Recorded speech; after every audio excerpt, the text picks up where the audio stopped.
नमस्कार साथियों, मैं आपका दोस्त डॉक्टर उज्जवल पाटनी बोल रहा हूँ। उज्जवल पाटनी शो को लाखों की तादाद में देखने के लिए शुक्रिया। मोबाइल ऐप को लाखों की तादाद में डाउनलोड करने के लिए शुक्रिया। साथियों, पेरेंटिंग की सीरीज, पेरेंटिंग सबसे बड़ा और सबसे बर्निंग सब्जेक्ट। हमारे सबसे कीमती एसेट हमारे बच्चे, उनका कैसे लालन पालन करें, उनको कैसे बड़ा करें।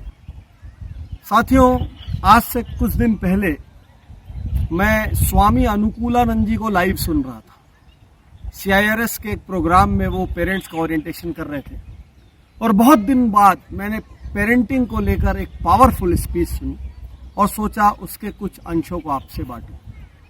साथियों, बहुत ही ब्यूटीफुल बात यह है कि जब हमारा बच्चा स्कूल से घर आता है, हम नॉर्मली उससे क्या प्रश्न करते हैं। हमारे सामान्य प्रश्न होते हैं, टिफिन पूरा खाया कि नहीं, मैडम ने कुछ होमवर्क दिया, अलमनाक दिखाओ, उसमें और कुछ लिख के आया है क्या, कोई एग्जाम का रिजल्ट मिला, कोई कंपटीशन का रिजल्ट मिला, आज स्कूल में और क्या हुआ, मैडम ने कुछ बोला, कुछ डांटा।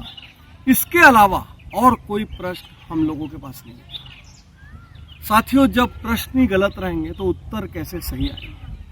क्या कभी हमने ये प्रश्न पूछा कि आज स्कूल में आपने अपना टिफिन किसी से बांटा या नहीं?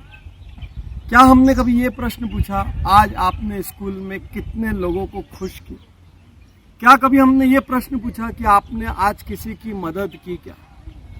साथियों, हमारे प्रश्न गलत हैं। जब तक हमारे प्रश्न सही नहीं होंगे, जीवन में उत्तर सही नहीं होंगे, और जब तक उत्तर सही नहीं होंगे, जीवन के रास्ते सही नहीं होंगे। मैं हमेशा से स्कूली सिस्टम पे बहुत बात करता हूँ, मैं उससे बहुत परेशान रहता हूँ।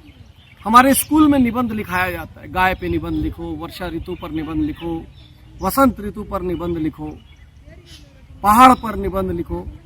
लेकिन साथियों, हमारी स्कूल में कभी ये क्यों नहीं कहा जाता खुद पर निबंध लिखो, खुद के बारे में 2 पेज लिखो, खुद के बारे में 5 मिनट बोले।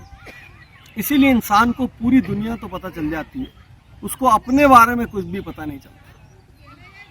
वो खुद से सबसे ज्यादा अनजान रहता है। और जब बाद में वो बड़े कॉम्पिटिशन्स में जाता है, बड़े प्रोफेशनल कॉलेजेस में जाता है, वहाँ वो बोलते हैं इंट्रोड्यूस योरसेल्फ। उसके पास खुद को इंट्रोड्यूस करने के लिए कुछ होता ही नहीं। इंसान को अपनी खुद की स्ट्रेंथ्स और वीकनेसेस जानने के लिए आज स्वॉट एनालिसिस करना पड़ता है। ऐसा समय आ गया। साथियों, स्कूली सिस्टम को बदलना होगा। एक स्कूल में पानी कैसे बनता है को सिखाते हैं।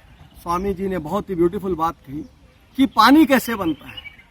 पानी कैसे बनता है हम सब जानते हैं, हमने कभी ना कभी पढ़ा है कि भाई गर्मी पड़ती है तो वो समुद्र से, नदियों से पानी सोखती है, उसके बाद वो ऊपर जाके पार्टिकल चिल हो जाते हैं, फिर वो किसी ठंडी जगह पर जाके बरस जाते हैं।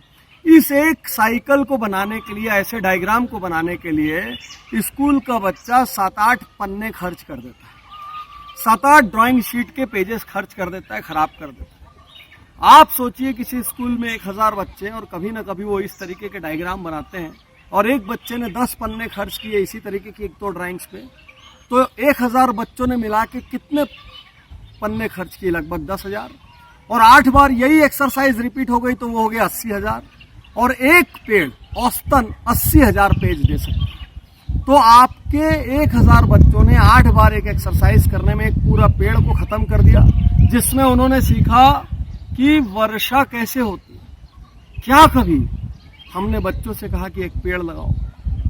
क्या कभी हमने बच्चों से कहा कि एक पेड़ लगाओ, उसको पालन पोषण करने की जिम्मेदारी लो, उसके आसपास की खरपतवार हटाओ, उसको एक अनुकूल माहौल दो जिससे बड़ा हो सके, जिससे उसको ये लेसन मिले कि जिंदगी में मेरे को भी बड़ा होने के लिए मेरे आसपास की खरपतवार हटानी पड़ेगी, जिंदगी में मुझे भी बड़ा होने के लिए मुझे खुद की केयर करनी पड़ेगी, जिंदगी में मुझे भी बड़ा होने के लिए कुछ नेसेसिटीज है, कुछ रिक्वायरमेंट्स है। जैसे एक छोटे से पौधे को खाद की नेसेसिटी होती है, पानी की नेसेसिटी होती है, सनलाइट की नेसेसिटी होती है। हमने उससे एक पौधा नहीं लगवाया, लेकिन हमने बच्चों से हर साल जाने कितने पेड़ खत्म करवा दिए उनकी ड्राइंग्स बनवा। साथियों, बहुत प्रश्नों में परिवर्तन की जरूरत है, बहुत ज्यादा जरूरत है। अब बच्चों को खुद के बारे में बात करनी होगी। अब बच्चों को एकांत में बैठना सीखना होगा। अब बच्चों को शांति से बैठकर प्रकृति की आवाजें सीखनी होगी कि कैसे चिड़िया चहचहाती है, पौधे कैसे बड़े होते हैं, हवाएं कैसे बहती है। बाकी वो सब बहुत सीख जाएंगे। वो कोचिंग क्लास का जो आपने झालमेल फैला रखा है ना कि सुबह ड्राइंग जाओ, दोपहर को आर्ट एंड क्राफ्ट जाओ, रात को डांस जाओ, शाम को इधर जाओ, इधर मैथ्स की अलग जाओ, इधर इंग्लिश की अलग जाओ, उसके बाद बचा हुआ समय और है तो फिर और कोई स्किल सीखो। वो बच्चा है, मशीन नहीं। तो साथियों, हम सबको हमारे क्वेश्चंस चेंज करने होंगे। बहुत दिन बाद मैंने एक बहुत पावरफुल बात सुनी, बहुत दिन बाद मैंने एक बहुत पावरफुल प्रवचन सुना, इसलिए सोचा आपसे बांटूं। क्योंकि एज अ पेरेंट यदि हमको अपने बच्चों को दिशा देनी है तो हमें अपने सोचने का तरीका बदलना होगा और उनसे किए जाने वाले प्रश्न बदलने होंगे। शुक्रिया, धन्यवाद, थैंक यू।